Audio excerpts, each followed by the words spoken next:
I'd like to share with you an interesting theory. In 1957, psychologist Leon Festinger discovered something strange. When a person does something that contradicts their beliefs, they don't change their behavior. They change their beliefs. They adjust them to fit what they've already done. This is called cognitive dissonance. That's the theory. And it reveals something truly remarkable. Beliefs don't drive actions, but actions form beliefs.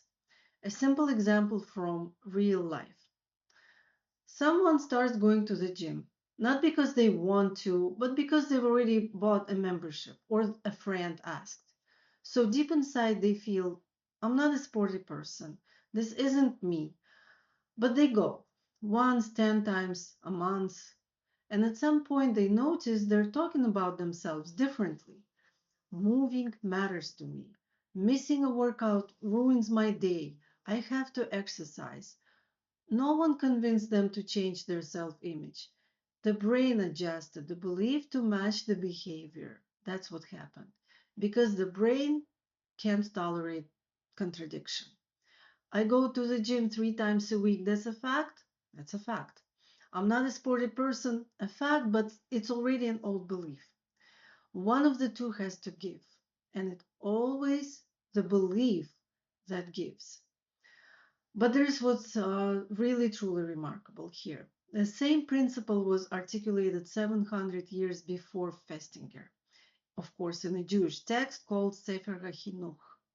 And it says quite literally, the heart follows the action and not the other way around. Exactly that way. First the action, then the belief, then the character. Now, I'm going to say a very important point. There are two ways to work with what's holding you back. As a therapist, I always do that. Go into the past, find where the old belief was formed, unpack it in therapy, in meditation, in journaling. That's very valuable and it works. But there is a second path, and it's available right now for you anytime. Not digging into the past, but building the future through action. Because every new action, it's like forming a new brick in the foundation of a new belief. You don't have to understand where the fear came from to start acting. Act in spite of it. And here's where it gets really practical. Imagine someone who's afraid to charge for what they're worth, right? They think, once I feel more confident, then I'll be able to ask for more money. But that's a trap because the brain works the other way around. Every time you charge a low price, it's like you're saying to yourself, I'm not worth much. Not in words, you're saying this in action. And the brain trusts the action far more than the words. Here's what we can do. Pretend that you can name the price right now, without confidence, without feeling ready, right in the middle of your fear.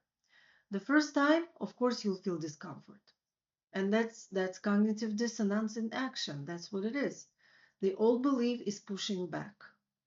But if you hold your ground and you don't apologize, the brain gets a new experience and it begins building a new belief. I named that price, so I must be worth it, especially if the client agreed to pay me. A belief is a frozen action from the past. You won't change it by thinking about it. You have to change it from the next move. First the action, then the belief. And that's how people change.